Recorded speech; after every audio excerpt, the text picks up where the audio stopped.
Welcome to Percolating Perspective, your podcast to examine and fall in love with American culture and the Western way of life.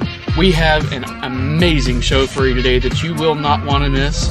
We did have a few technical difficulties when doing this interview that you're about to hear with Pastor Aaron Harris, so you may hear a few areas that seem sped up or slowed down, or maybe even a word or two that pops in and out, so please bear with us on that, but the information is critical, really good information, and you will love this interview. Great questions and great answers. Many of the questions actually came from our audience, so if you hear one that you recognize that you gave us, please type in the chat or in the comment section on YouTube, or even in your review on Spotify or Apple. Let us know your thoughts on the answer. Again, thank you so much for tuning in this week. We're looking forward to a great interview.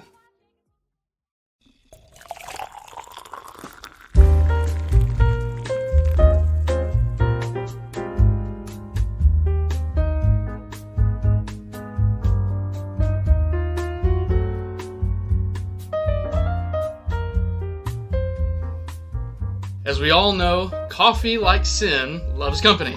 Welcome to the program, Brother Aaron Harris. Thank you. Tell us what we're sipping today.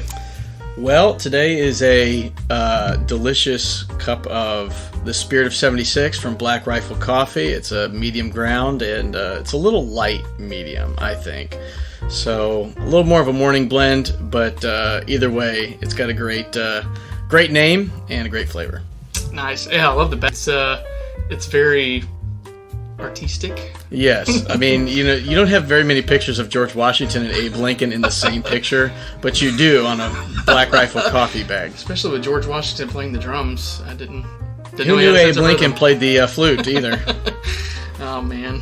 Well, it's probably hard for Washington to play with wooden teeth, so... All right, we'll transition into what we're talking about here today. For 1 second, I'm going to get a... That's for one of our listeners, RJ, who told me just a few weeks ago, why would you do a podcast about coffee if you never sip coffee? So there you go, RJ. If you haven't listened to episode number 8, Cowboys to Cary Grant, when you finish up this episode, please go back and give that a listen. That episode sets the stage for our discussion today. Writing that episode, I felt like I had hit one of the nerves that I had been aiming for originally when bringing the show to you from concept. The American man's wardrobe has truly defined our culture over time. And while I believe the degradation of the wardrobe over time is just a symptom, I do believe that the wardrobe can have a ripple effect on its own. We had a listener question come in after the Cowboys to Cary Grant episode from Pam that we'll get to in just a few minutes that I think is incredibly important because it is the question in Christian civilization today. And the principle and the answer, I think, will answer many other questions. So with that said, Brother Harris, please, if you will, give us an introduction of who you are, your background, let us know a little bit about you. Sure. My name is Aaron Harris. I have been the pastor at Gulf Coast Baptist Church in Florida, Fort Walton Beach, for roughly 2 years now, and I've kind of lived all over. I've been in full-time ministry for about 10 years, I guess, altogether. And so I've married at age 22, have 3 sometimes wonderful children, and just living the dream. Nice. Awesome. Well, great. I've known you now for a little over 2 years. Crazy to think it's already been over 2 years. Time flies when you're having fun. Yes. And you seem to have an eye for attention to detail, particularly in your dress, and that's, That's a rare art form these days. It's easy to spot a fellow, somebody who likes to take attention to detail in their dress. But where did you learn that skill? Well, I can probably say with certainty that I didn't really think it was a skill, and I'm not certain where I learned it, but it wasn't until, later in life. As a kid, you grow up, you generally don't care too much. Once you get into your preteens, you start to care a little bit because you start noticing girls and things of that nature. And so you start, I think, kind of taking notice of how you dress, what your hair looks like, what kind of shoes you have, if you're in the cool kids club or not. And then as I matured and went to college and things of that nature, I think just being around other young people, other young men, and, having, romantic interests as well, it forces you to always be evaluating and how you can step up your game and to try to be first class. Plus, I think marrying young You get a lot of years with your wife, and she does get to help kind of shape the man that you are to some extent, and kind of the person you are, and give you helpful pointers on, hey, that tie doesn't match with this, or why don't you try this? And then you try it and you realize, it actually looks really good. So I wouldn't say it was a skill I learned or purposely went out of my way to learn, but I think it just kind of, like most men, over time it kind of evolved, and it just becomes part of who you are. Right. Okay. Well, awesome. So to you, I know I probably already know this answer, but to you, what do you think is the greatest example of American style or men's fashion? If someone were to ask you for an example of a great man's wardrobe, who would you point them to? So I thought about this question, and to be honest, I think it's hard to give a great answer for a couple of reasons. Because you first have to kind of define what is American style, and I think you kind of did that a little bit on a previous episode. And I think it's funny because the title of your episode is probably the two characteristics I would pull as examples. But the United States of America is an immigrant nation. That's what we always were. And so our style, although uniquely American, is not actually uniquely American, because I think it's so influenced by every other nation that has come and immigrated here. So when I think of what's uniquely American, one of the things I think about is natural materials. So, obviously the Native Americans that were here originally, some of the kind of pioneer Americans that I think of are maybe you wouldn't think of him as a fashion icon, but maybe Daniel Boone or Davy Crockett. Yeah, people absolutely. That were, they kind of introduced a new trend as far as the coonskin caps and the buckskin and things of that nature, which was very Native American-esque, right, and kind of gave it a uniquely American flair. Of course, there's stories about Davy Crockett going to Congress in his buckskins and things of that nature, and I was like, well, what more American thing is there? That'd be the equivalent of going to the White House in, camouflage. Right. So I think that American style has evolved a lot. If I had to say who I think are maybe icons, obviously I grew up watching old Cary Grant movies. It's hard not to be a fan of Cary Grant, and in my opinion, probably the 30s and the 40s were the peak era of American men's fashion or style. And so I would say he was probably leading the charge. People like Fred Astaire, Humphrey Bogart, Bing Crosby, these types of guys I think were very influential in pushing that. Absolutely. A lot of it was, had come over from Britain and was borrowed, and Britain's going to have more influence probably in our, culture and society, seeing as that's where we came from. Right. But things that, the Western style is probably the most uniquely American. Some of it's borrowed, elements of it from South America and places like that, where ranching and herding has been a thing for, thousands of years. So if I had to pick two, I'd probably pick John Wayne and Cary Grant. So there you go, Cowboys to Cary Grant. Awesome. Well, okay, great. Well, so what are some basic things that you do every day, or things that you wear every day maybe, that most may not notice but you feel gives you an edge? That gives me an edge. I don't know if anything gives me an edge, but there are some things that I do every day.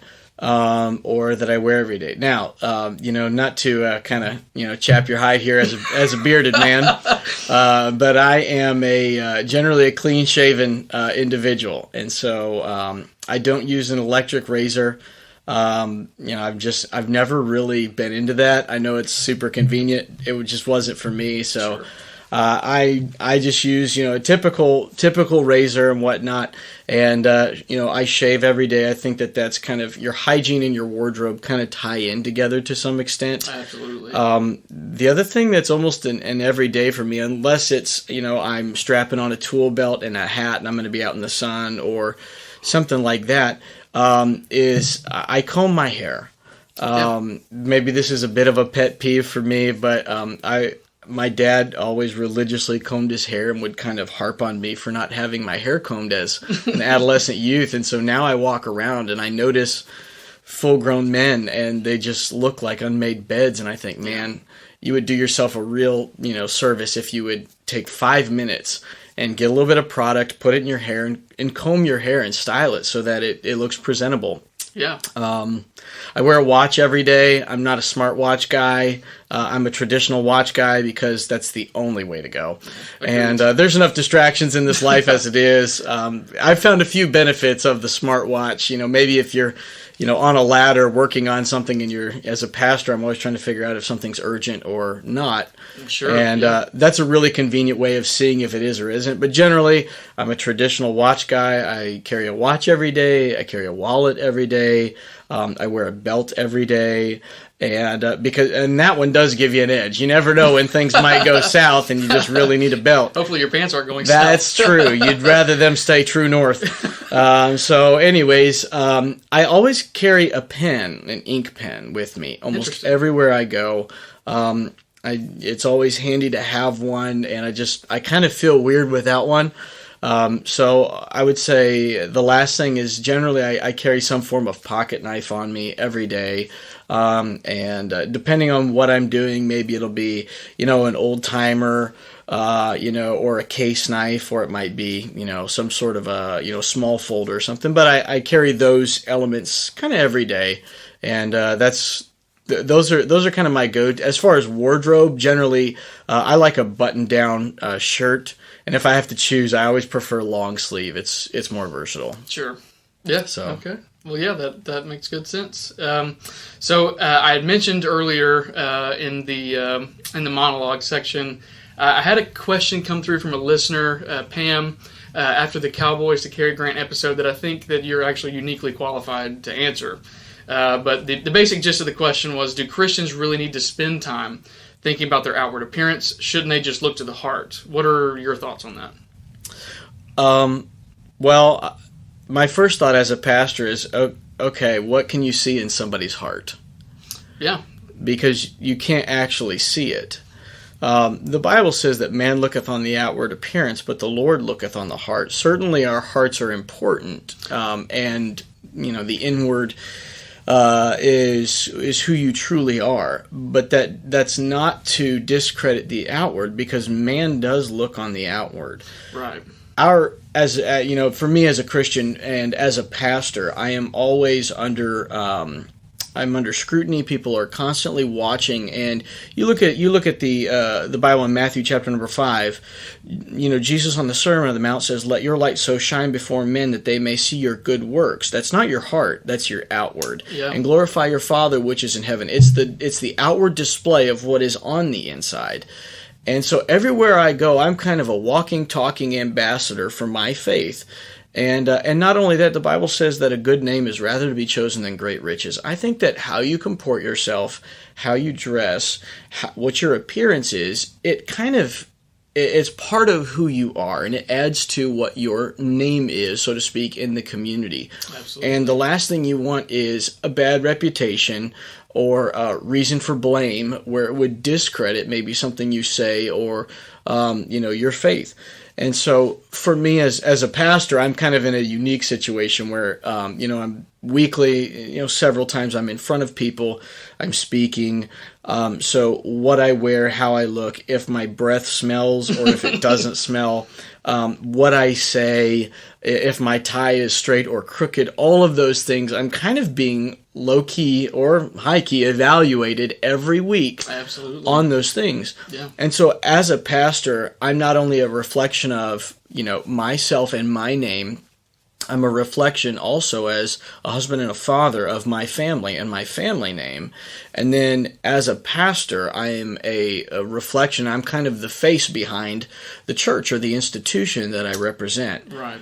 So I think it's actually very important. And as a Christian, I represent the Lord. If I walked around, with, a ratty T-shirt and ripped up jeans everywhere I went, people would probably say, that's not really how I imagine a pastor dressing. Right. The reason they would say that is because in their mind there's some sort of a general consensus as to how a pastor should look or dress or comport themselves. And so while, yes, the inward is extremely important, and that is truly who you are, and can you fake somebody with your outward appearance not being, indicative of what you are on the inside, sure. And that there's many examples of that. Absolutely. But I would say that, yes, the outward does matter because it is a reflection of what is inside. Time would, not permit us to give more examples of that biblically.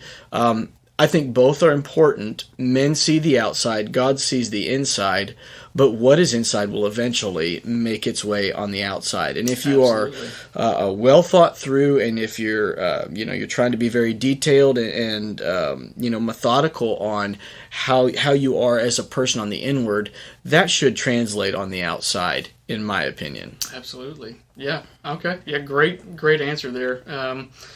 What do you think is the most unique quality of the American man's wardrobe? Further, what quality do you think has been most forgotten over the past few decades? That's a that's a tough question to me, and I will say that I don't view myself as a fashion or a style expert, Sure. or somebody who is even. I don't consider myself good at it. I try and I give effort, and I would say that maybe that's the quality that is missing. Is we've completely relegated our wardrobe to unimportant. And, thank you, Steve Jobs, for that one, right? Great job inventing a phone, but had an absolute garbage wardrobe. You're right. And I think, I've heard people say, well, I only have so much mental capacity every day to, make right decisions. Like, well, come on. If you can't figure out how to, put something on besides a black T-shirt and jeans, Right. I don't know if there's that much genius there. Sure. But it's really not that difficult. There's a few basic elements, I think, that you incorporate. And, if we're going to relegate it to, well, it's unimportant, the only thing that matters is comfort. Right. Well, it ain't going to be long, and we're seeing it now. We're all just going to walk around in our pajamas. That's right. And, you look at adults today, and, one of my pet peeves is that they all look like children who have just been, blown up in size. Yeah. You look at a dad who's, 38, 39, 40 years old, and you look at his son, they're wearing the exact same thing. One's just bigger. Yeah. And I think there ought to be a unique difference between that. And that's part of the maturation process is your wardrobe kind of grows and it's defined a little bit by your age there, but it's going to grow and it's going to mature. And I think one of the missing elements is we've quit putting any emphasis or care or importance on it. We act like, well, I'm not defined by that. Well, back in the 30s and 40s and, even creeping into the 50s, how people dressed was a very important thing. Absolutely. And maybe that has something to do with the digital format of today's age. We kind of have an online person that we are and then who we are in real life. I'm not the most digital of people. And most of what I do is face-to-face, so there's a lot of importance that's put into that. And I think your in-person, your presentation and the impression that you give people should matter. And when we relegate it to, being unimportant, then as a whole, the standard of our wardrobe just, comes crumbling down. Right. Yeah, I agree. And actually, that brings something to my mind. So I can't remember the name of the admiral's name, but there was a speech that had gone viral a couple of years ago. It was a Navy admiral. I'll edit that out too. He was admirable. He was an admirable admiral. He made the statement that the military, they spend all this time and money, but the most important thing is make your bed in the morning. Yeah, Admiral McRaven. Thank you. Yeah. And I think to your point, I don't have the time or the energy every day to do that. I think if more people did that, they'd have more time and energy and maybe a more bright outlook on the day. Right. A similar concept there. It's kind of intentionality. I mean, if you're just kind of rolling out last minute and hey, we're just going out we're just going with the flow on this. If you spend a little bit of time and you're intentional in what you choose to do, and you don't have to be a really detailed planner, but have a small detailed plan of what you want to do, and you be intentional. I think you can still have a good wardrobe and all of that without, taking too much time out of your schedule to do it. Sure. You host a podcast as well that I think is incredibly important, especially in Christian ministry. Can you give us just a little bit of a background on that and tell us the name, where we can find it, and, what your plans are for it? Sure. I'm not the only host there, but I'm one of the hosts. It's called the Forge Ministry Podcast, and really the genesis of that was myself and another young man, Micah McCurry, kind of had a burden for there being a bit of an age gap, specifically in ministerial service, and there's a disconnect sometimes between the older and the younger generations. Me being 33. I always desired to have a close relationship with, older men, older preachers, and things of that nature, and to learn from them and from their years of ministerial experience. And one of the, lost art forms in ministry and, frankly, in society is the concept of mentorship. Absolutely. And having, an older person, maybe that's a grandfather or, even a grandmother, and or an older preacher or somebody like that, maybe an older businessman who kind of takes you under his wing and is your mentor.